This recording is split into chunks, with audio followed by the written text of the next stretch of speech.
하나님의 훈련이라는 제목으로 하나님의 말씀 전하도록 하겠습니다. 우리들 주변에 참 자손이 귀한 집안이 있습니다. 2대 독자는 많은 편이고요. 3대 독자, 심지어 4대 독자가 되는 그런 집안도 있습니다. 참 손이 귀한 집안이죠. 그러니까 그런 집안에서 자손이 태어났을 때 얼마나 기뻤겠어요. 특별히 이제 그 자녀를 오랫동안 기다리다가 마침내 이제 첫 아기를 품에 안으면 그 기쁨은 사실은 누려보지 못한 사람은 모르는 거죠.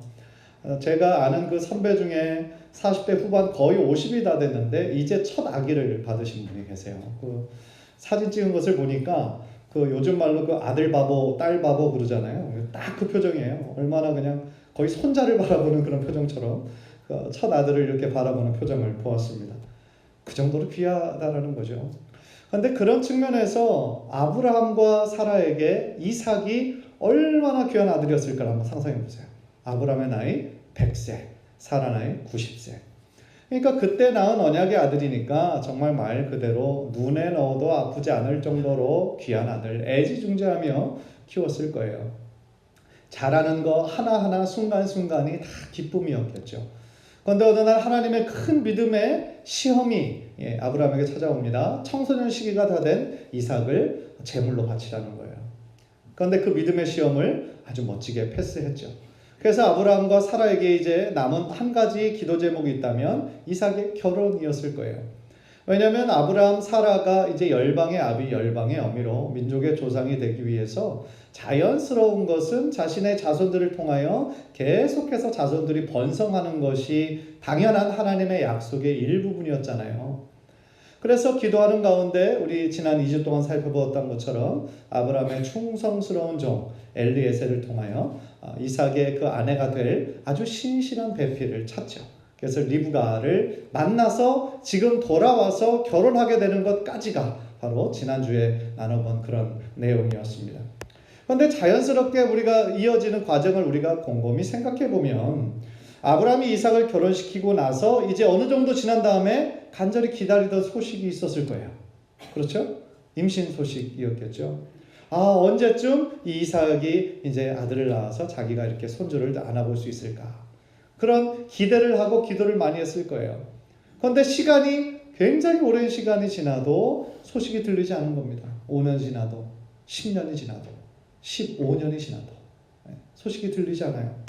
아브라함의 마음뿐 아니라 이삭과 리브가의 마음도 얼마나 아프고 타들어갔겠어요.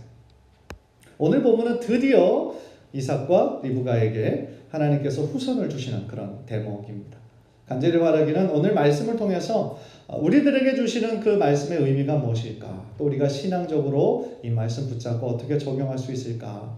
생각하시면서 또 여러분의 귀한 믿음의 결단으로 이어지는 복된 시간이 되시기를 주님의 이름으로 간절히 축원합니다. 우리가 제일 먼저 발견하게 되는 것은요, 모든 성도들에게 하나님의 훈련의 시간이 있다라는 겁니다. 다른 말로 하면 하나님께서는 각 사람을 향한 하나님의 선한 뜻이 있으시다라는 거예요. 그리고 그 뜻을 이루시기 위해서 각 사람에게 맞는 믿음의 훈련을 시키신다라는 겁니다. 훈련은 쉽지 않아요. 쉬운 훈련은 사실은 훈련이라고 말할 수 없습니다. 훈련은 어떤 목적에 맞게 그 사람에게 필요한 모든 것을 다 전수해 주는 거예요. 그래서 그 훈련을 통과한 후에 어떤 상황을 만나도 잘 적응해낼 수 있도록 시키는 것이 훈련입니다. 특히나 우리가 어떤 사람을 사랑한다면 그 사람에게 필요한 필수적인 훈련은 더 엄격하게 치를 거예요. 왜냐하면 그 과정을 잘 통과해야 사회에서도 인정받고 더 잘할 수 있기 때문에 그렇습니다. 하나님께서 우리 각 사람을 너무나 사랑하시기 때문에 마찬가지로 우리를 믿음의 훈련의 장소로 강제로 밀어 넣으실 때가 있어요. 강제로 푸시하시는 거예요, 우리를. 각 사람마다 상황은 다르지만 공통적으로 우리들 모두 광야의 시간과 같은 하나님의 훈련 학교를 지날 때가 있다라는 겁니다. 지난 주일에 우리가 하나님이 우리들의 삶의 인도자가 되시는 것에 대해서 말씀을 나눴어요. 우리 삶을 지키시고 보호하세요. 그러나 그 동일한 하나님이 또한 우리를 훈련시키세요. 그런데 그 훈련시키시는 목적은 선하신 거예요. 그걸 통해서 다른 사람들 낙오시키고 떨어뜨리는 것이 목적이 아니라 그 훈련을 통하여 하나님의 자녀로, 거룩한 하나님의 성도로 이 땅 가운데 담대하게 믿음을 지키며 승리하도록 하시기 위한 것이 하나님의 목적이라는 것이죠. 그래서 한 성경 구절을 보니까 하나님께서 우리를 훈련시키는 것이 마치 독수리가 자신의 새끼들을 훈련시키는 것처럼 우리를 훈련시킨다라는 거예요. 신명기 32장 10절부터 12절 화면을 통해 보십시오. 여호와께서 그를 황무지에서 짐승이 부르짖는 광야에서 만나시고 호위하시며 보호하시며 자기의 눈동자같이 지키셨도다.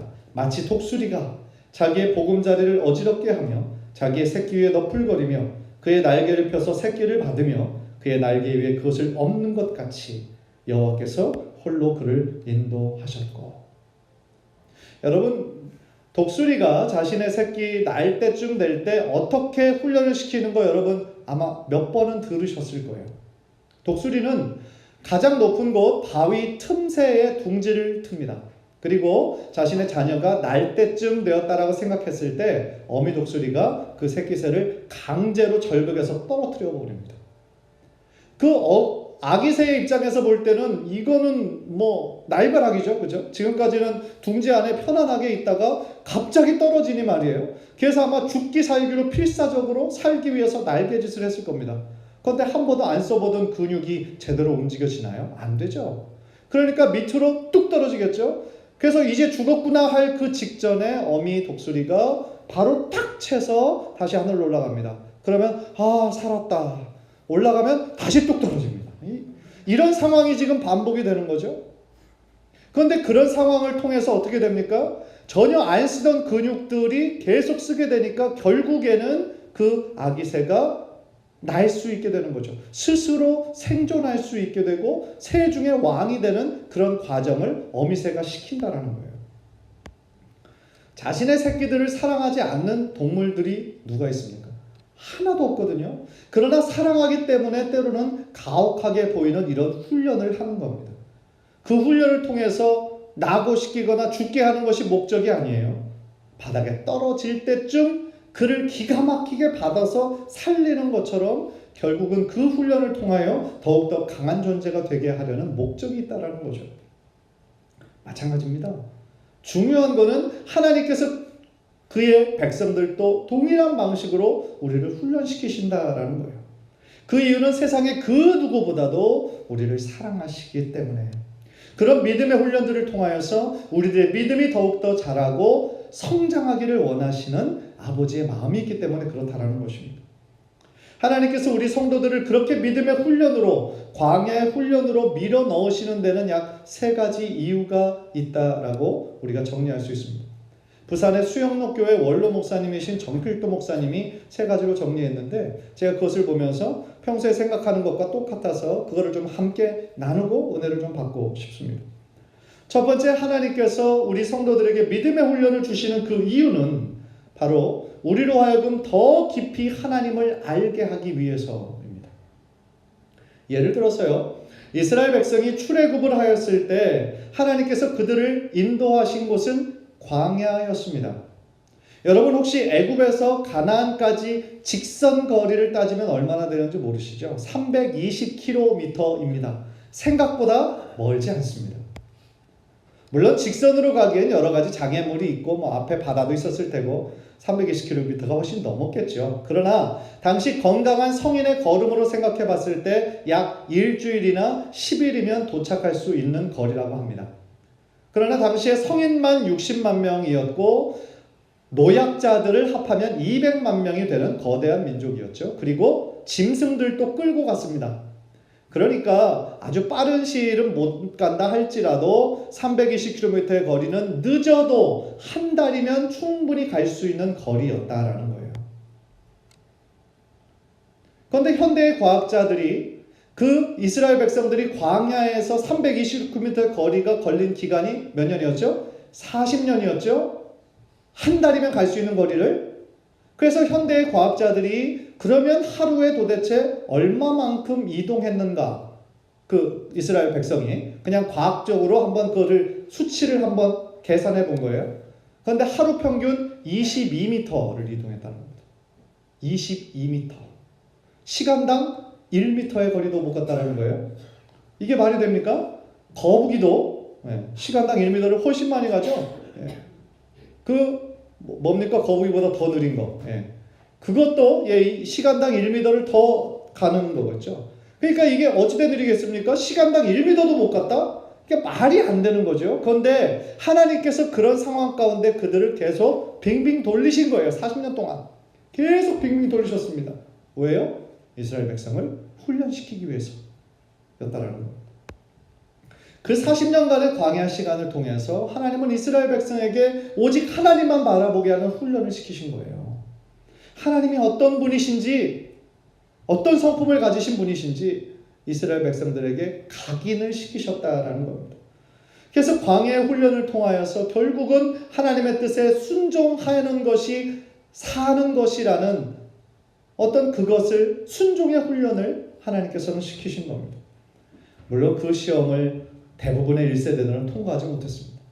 그래서 40년 동안 그 광야에서 1세대들은 다 죽고 말았죠. 사실 이스라엘뿐만 아니라요, 이 성경에 나오는 신앙의 모든 위인들은 이 믿음의 훈련 학교를 다 겪었던 사람입니다. 제일 먼저 나오는 그 노아 같은 사람도 120년 동안 하나님께서 그 산 꼭대기 위에서 방주를 지으라는 그 목적에 순종하느라고 세상 사람들의 모든 수치와 조롱을 다 감당했어요. 아브라함도 자신이 100세에 얻은 그 아들 이삭을 제물로 바치라고 하는 엄청난 믿음의 훈련을 통과했죠. 야곱도 자신의 형 에서를 속인 그 이후부터 하루하루가 쫓김의 연속이었고 하루하루가 고난의 시간이었어요. 요셉은 또 어떻습니까? 고난하면 정말 할 말이 많을 정도로 요셉은 많은 고난을 겪었죠. 다윗도 마찬가지로 수없이 많은 고난과 어려움을 겪었습니다. 그래서 그가 지은 시편에 수없이 많은 시편이 다 탄식시인 거예요. 그게 무슨 뜻입니까? 다윗이 하나님께 나아갈 때마다 그는 울 수밖에 없었고 탄식할 수밖에 없을 정도로 그의 삶에는 수많은 고난들이 있었던 겁니다.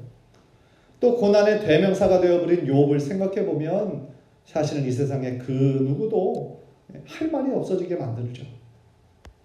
정말 이런 사람들의 삶을 보면 고난이라는 것은 인생의 한 부분에 있어서는 굉장히 하나님께서 의도적으로 우리들에게 믿음의 훈련을 시키시기 위한 필수 학교로, 필수 코스로 우리들에게 허락하시는 것임을 우리가 확인할 수 있다라는 것입니다.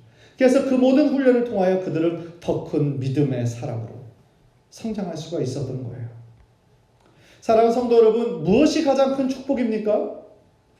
하나님을 아는 것이 가장 큰 축복인 줄 믿습니다. 우리의 평생에 하나님을 가까이 하는 것이 우리들에게 가장 큰 축복이 된다는 것을 믿음으로 고백하시는 우리 성도님들 되시기를 주님의 이름으로 간절히 축원합니다. 시편 74편 28절 눈으로 한번 보십시오. 하나님께 가까이함이 내게 복이라. 이 말씀은 반대로 얘기하면 73편 27절 무릇 주를 멀리하는 자는 망하리니, 하나님을 가까이하는 것이 복이라면 하나님을 멀리하는 것은 망하는 거예요. 호세아서 4장 6절을 보니까 내 백성이 지식이 없으므로 망하는도다. 하나님을 아는 지식이에요. 네가 지식을 버렸으니 나도 너를 버려 내 제사장이 되지 못하게 할 것이요 내가 내 하나님의 율법을 잊었으니 나도 내 자녀들을 잊어버리리라 말씀하십니다. 사랑하는 성도 여러분, 우리의 평생에 어떤 시련과 어떤 고난과 어떤 광야의 학교를 우리가 지난다 할지라도 하나님을 가까이 하고 하나님으로부터 절대 멀어지지 말아서 하나님께서 허락하신 믿음의 훈련을 잘 통과하시는 저 여러분 되시기를 주님의 이름으로 간절히 축원합니다. 두 번째로 하나님께서 우리들에게 믿음의 시험을 주시는 이유는 바로 우리로 하여금 거룩한 삶을 살기를 원하시기 때문에 그래요. 솔직히 말해서요, 우리들의 삶이 평안하고 우리가 계획한 대로 모든 것이 다 잘 되면 우리가 하나님을 간절히 찾을까요? 그럴 사람들은 사실은 많지 않을 거라고 저는 생각을 합니다. 왜 그래요? 내 힘과 내 노력만으로 모든 것이 잘 되면 우리가 하나님을 굳이 열심히 찾을 이유가 없어지는 거죠.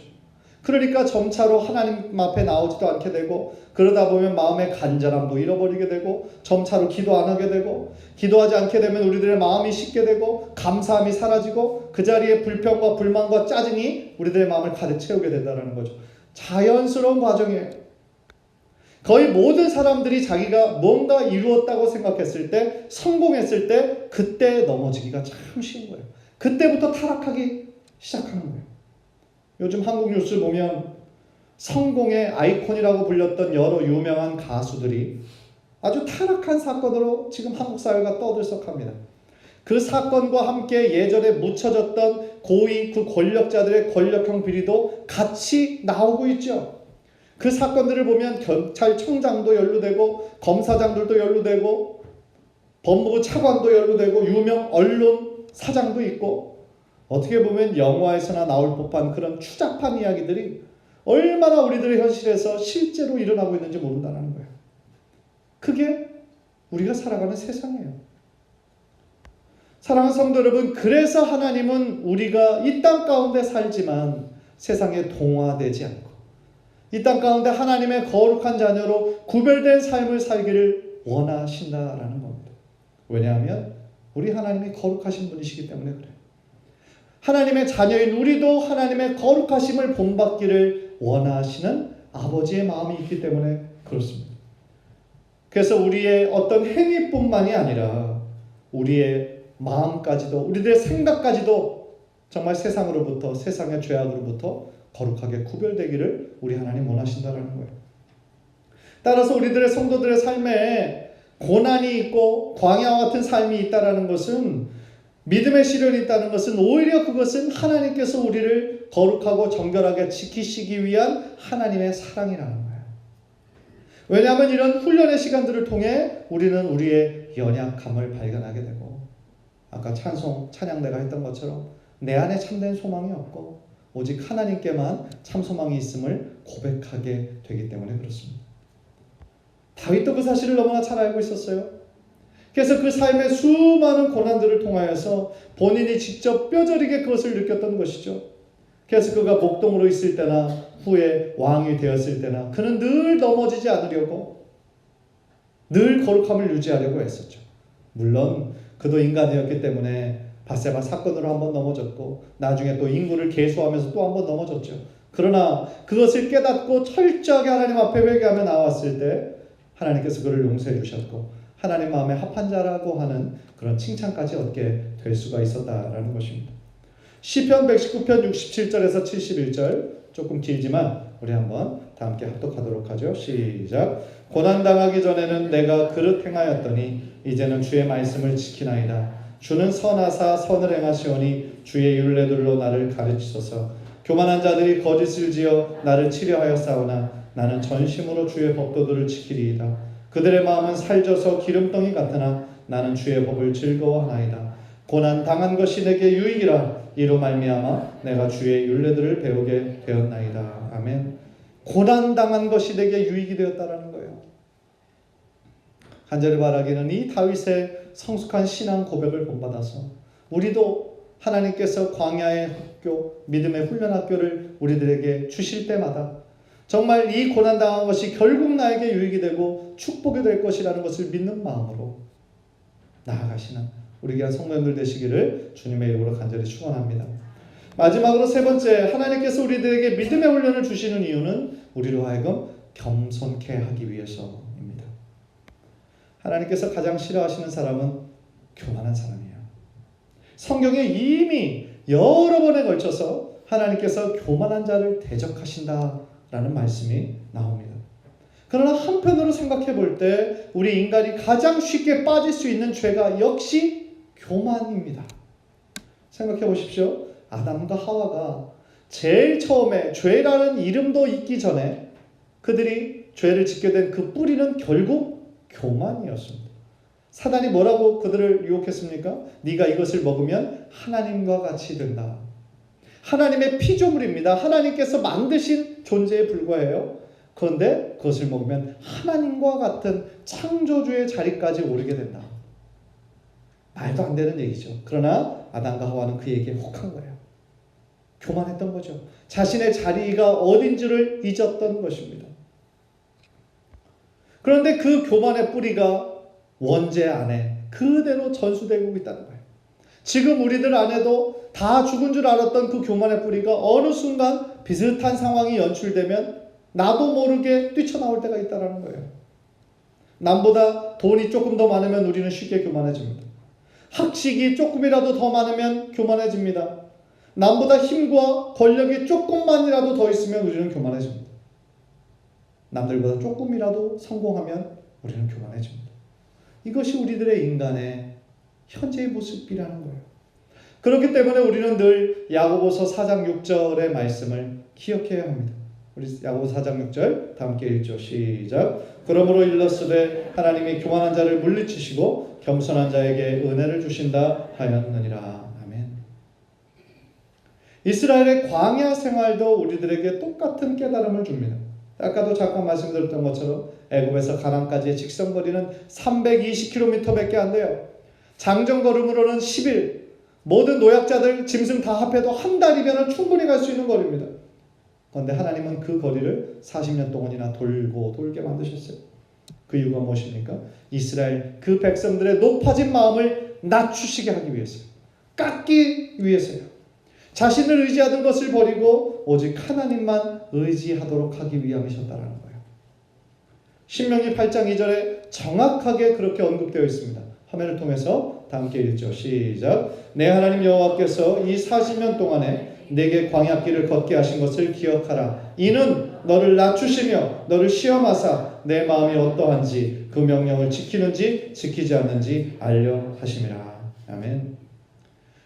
따라서 우리가 우리들에게 주어진 각자의 믿음의 시험을 잘 통과하기 위해서는 이 시험을 주시는 허락하시는 하나님 아버지의 마음을 잘 이해해야 될 필요가 있습니다. 하나님의 우리를 향한 생각은 저주가 아니에요. 한 사람이라도 더 떨어뜨리기 위한 악한 목적도 아닙니다. 오히려 반대예요. 우리를 너무 사랑하시기 때문이고 한 사람이라도 더 하나님의 축복을 주시기 위해서라는 거예요. 신명기 8장 16절 우리 한번 다 함께 읽습니다. 내 조상들도 알지 못하던 만나를 광야에서 내게 먹이셨나니 이는 다 너를 낮추시며 너를 시험하사 마침내 내게 복을 주려 하심이었느니라. 아멘. 마침내 우리에게 복을 주시기 위함이신 거예요. 얼마나 감사합니까? 그 믿음의 시험을 통해 우리는 겸손함을 얻게 되고 하나님의 축복을 받게 된다라는 겁니다. 그렇다면 이제는 이 말씀을 우리들 삶 가운데 한번 적용해 보기를 원합니다. 나에게 주신 그럼 하나님의 믿음의 훈련이 무엇인가 한번 생각해 보기를 원해요. 우리는 방금 전에 하나님께서 모든 성도들에게 믿음의 훈련을 주시는 것이 세 가지 이유가 있다는 것을 깨달았어요. 오늘 본문에 나오는 이삭에게는 그럼 무엇이 믿음의 시험이었을까요? 자녀를 기다리는 시간이었어요. 하나님께서 이삭을 믿음의 사람으로 연단시키는 그 방법이 바로 자녀를 기다리고 기도하게 하는 그 인내의 시간을 통해 이삭과 리브가를 믿음의 사람으로 훈련시키신 거예요. 이삭이 결혼한 나이는 40세였습니다. 다소 늦은 나이였어요. 그리고 그가 60세가 되기까지 20년 동안이나 자녀가 없었습니다. 이삭이 자라면서 자신이 얼마나 어렵게 태어났는지를 아마 자신의 아버지 어머니로부터 들었을 거예요. 너는 약속의 아들이야. 보통 사람들하고는 달라. 그 이야기를 참 많이 들었겠죠. 자신의 하나님의 약속의 자녀로 태어났고 또 자신의 후손들을 통하여 하나님의 그 약속이 계속하여 이어진다는 것을 듣고 아마 소망 가운데 믿음으로 바라보았을 거예요. 그러나 현실은 어떻습니까? 결혼하면 바로 하나님께서 선물을 주실 줄 알았는데 기다리고 기다려도 자녀의 선물 소식이 없는 거예요. 1년이 지나도 5년이 지나도 10년이 지나도 15년이 지나도 19년이 지나도 기다리던 자녀의 소식이 없는 거예요. 얼마나 그들이 간절히 기도했겠습니까? 하나님의 약속이라는 것을 믿는 믿음은 있었지만 왜 이렇게 오래 걸렸는지 아마 도저히 이해할 수가 없었을 거예요. 더구나 그들을 더욱더 가슴 아프게 만든 일들이 있었죠. 자신의 이복형 이스마엘이 있잖아요. 이스마엘은 12아들을 낳았어요. 계속 막 그 종족이 막 번성하고 있어요. 자신의 이복형은. 그리고 아브라함이 자신의 친어머니가 돌아가시고 난 후에 어느 정도 시간이 지나서 후처를 두었어요. 후처 그두라를 두었는데 그 그두라에게서 또한 6명을 낳았어요. 또 다른 자신의 이복 형제가 6명이 있는 거예요. 그러니까 그들이 물론 의도하지 않았겠지만 상대적으로 얼마나 받은 상처와 아픔이 컸겠어요.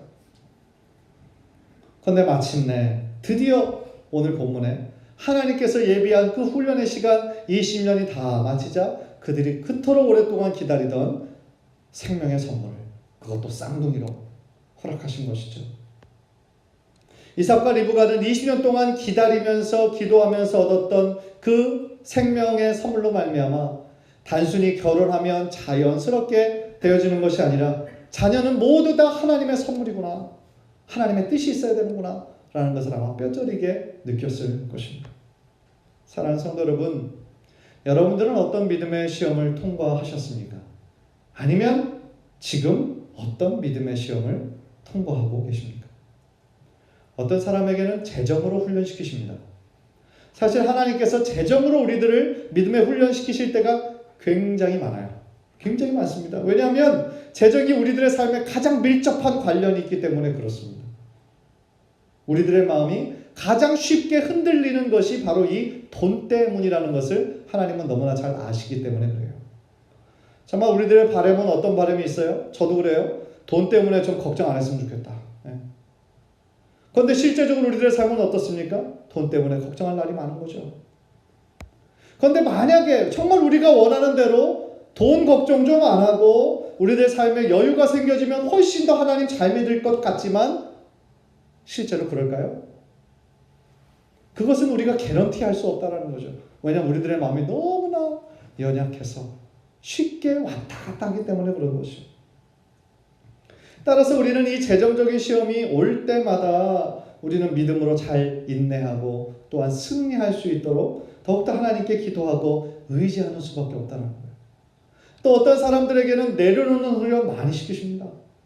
그래서 자꾸 어떤 상황을 통하여서 자신이 믿고 의지하던 것 자꾸 내려놓게 하세요. 어떤 사람은 자신의 지식, 한국에서 박사까지 하고 마스터도 하고, 또 나의 경험, 또 한국에서 어떤 지위, 또 내가 세상에서 성공했던 거, 그런 것들 하나님 다 내려놓게 하세요. 다 깎게 하세요. 특히 우리가 이민자로 살다 보니 어떻게 보면 삶에 불만족스러울 때가 있죠. 그래서 자꾸 과거를 생각할 때가 있는데, 그러나 하나님께서는 우리들에게 여러 상황을 통해 더 내려놓으라고 하시는 거예요. 높아지려는 마음을 버리고 낮은 곳에서 섬기는 것이 그러나 결국은 예수님의 마음인 거죠. 우리가 품어야 될 마음이 바로 예수 그리스도의 마음인데, 예수 그리스도의 마음의 핵심은 뭐였습니까? 바로 낮아지는 마음, 내려놓는 마음이셨던 것이죠. 이외에도 우리가 감당해야 될 훈련은 많이 있습니다. 어떤 분은 관계의 훈련을 받기도 하죠. 그래서 고부 간의 어떤 갈등을 통하여서, 또 배우자 간의 그런 갈등을 통해서, 또 자녀들 간의 그런 양육하면서 생기는 여러 문제들을 통하여서 힘든 훈련의 시간을 겪기도 해요. 그러나 중요한 것은 이 훈련, 내가 받고 있는 이 훈련을 하나님께서 허락하신 것이라고 한다면 그 시간을 인내함으로, 소망함으로 하나님을 더욱더 의지하며 마침내 승리해야 된다는 것입니다. 야고보서 1장 2절 4절 우리 한번 화면을 보면서 다 함께 읽겠습니다. 시작. 내 형제들아, 너희가 여러 가지 시험을 만나거든 온전히 기쁘게 여기라. 이는 너희 믿음의 시련이 인내를 만들어내는 줄 너희가 알미라. 인내를 온전히 이루라. 이는 너희로 온전하고 구비하여 조금도 부족함이 없게 하려 함이라. 아멘. 인내함으로 그 모든 훈련을 마치는 것, 그것이 하나님의 선한 뜻이라는 겁니다. 그리고 그 모든 훈련의 과정이 끝났을 때 하나님께서는 우리를 더욱더 준비된 사람으로 사용하셔서 조금 더 부족함이 없도록 하나님의 영광스러운 일에 동참시키신다라는 겁니다. 야고보서 5장 13절에 너희 중에 고난당하는 자가 있느냐? 저는 기도할 것이요 라고 말씀합니다. 기도는 하나님께서 주신 약속이고 성도의 특권입니다. 모든 믿음의 시험을 통과한 사람은 다 기도의 사람이었습니다. 간절히 바라기는 하나님께서 우리들에게 어떤 믿음의 훈련을 시키신다 할지라도, 비록 그 시간이 힘들고 고통스러운 시간이라 할지라도 그 고난을 절망으로 생각하지 말고 오히려 거룩한 기도의 제목으로 삼아서 하나님께 더욱더 가까이 나아가시는 저와 여러분 모두 되시기를 주님의 이름으로 간절히 축원합니다. 우리 한번 기도하겠습니다.